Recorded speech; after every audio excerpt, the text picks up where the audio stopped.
Well, little is known about the fate of dozens of ethnic Uyghurs since they were deported from Thailand to China last week. The group of 48 Uyghurs were held in detention in Thailand for more than 10 years before they were flown back.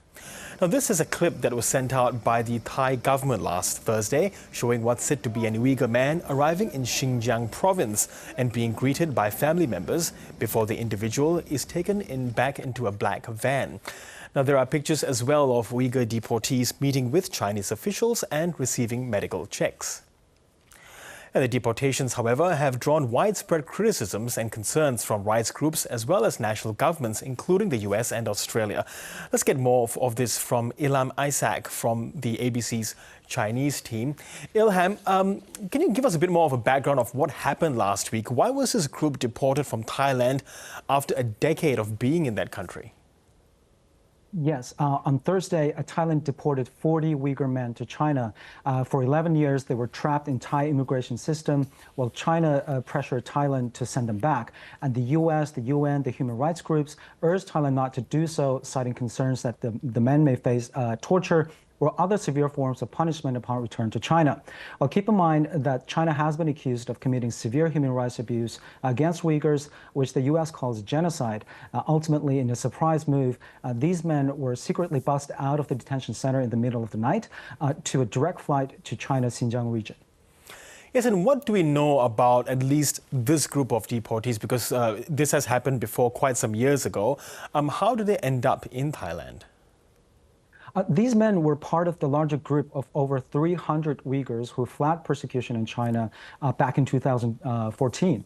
They initially hoped to reach Turkey, but instead they were detained in Thailand for entering the country illegally. A year later, in 2015, the women and children from that group were allowed to resettle in Turkey, but more than 100 men were forcibly deported to China, as you alluded to, sparking international condemnation. And the remaining men were held in Thai detention centers known for their poor living conditions, and over the years, at least 5 Uyghurs, including 2 children, died in custody. Yes, and do we know if there are other of this group that came those many years ago that remain in Thailand? We currently know that there were initially 48 Uyghurs who remained in Thailand, and now 40 has been deported.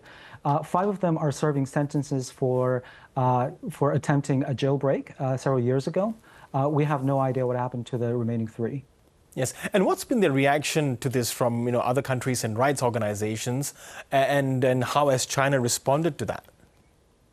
It sparked a widespread condemnation from the international community. The foreign minister, Penny Wong, has put out a statement saying that Australia strongly disagrees with Thailand's decision and has raised concerns about their treatment with the Chinese government. UN Refugee Agency also condemned the deportations, saying they violated both Thai and international law. The U.S. Secretary of State, Marco Rubio, condemned the Thailand's decision in, quote, strongest possible term. And there were also protests in Thai embassies in many countries around the globe.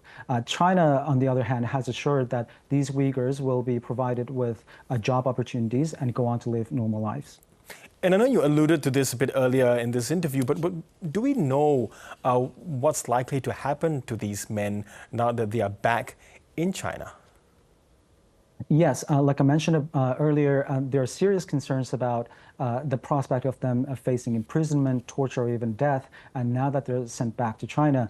But what we do know is that when Thailand forcibly deported over 100 Uyghurs to China in 2015, the Chinese state media showed some of them shackled, their heads covered in black hood, and being escorted off the plane by armed police. Some of them were accused of being terrorists or jihadists. And after that, we never really heard anything from their whereabouts and what happened to them. This time around, however, China has taken a different approach, releasing videos of what it claims as warm family reunion upon their return. And Thailand has also said that the Chinese side has assured them that these Uyghurs will be treated well and they will go on to live normal lives. But of course, that is something that we need to watch very closely. Okay, Ilham Isaac, thank you so much for giving us an insight into this story. Thank you. Thanks for having me.